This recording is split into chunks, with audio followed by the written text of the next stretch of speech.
जिन्नात की बड़ी ताकत होती है, इसीलिए बहुत सारे बाबा लोग जिन्नात को कब्जे में करने की कोशिश करते हैं। हाँ, क्या क्या अमल कर करके मौक्किल हासिल करने के लिए कोशिश करते हैं। और ये मौक्किल होते क्या है मैं आपको बताऊं। बेचारों को ये खुद को नहीं पता उनकी खुद की ताकत कितनी है। उनसे खुद से जिन्नात भाग रहे होते हैं डर के।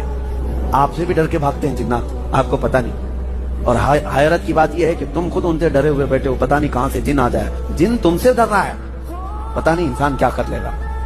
तुम्हारी ताकत ज्यादा है। तो जिन ने जब ये कहा कि आपकी मजलिस खत्म होने से पहले मैं लेके आऊंगा, सुलेमान अलैहिस्सलाम ने कहा इससे भी जल्दी कोई ला सकता है?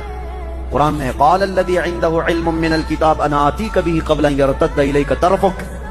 सुलेमान अलैहिस्सलाम की उम्मतियों में से एक इंसान जो उस वक्त के वली थे, हजरत आसिफ बिन बरखिया, खड़े हुए, कहा ऐ अल्लाह के नबी मैं लेके आऊंगा। कहा कब तक लाओगे? कहा आपकी पलक झपकने से पहले लाऊंगा। आपकी पलक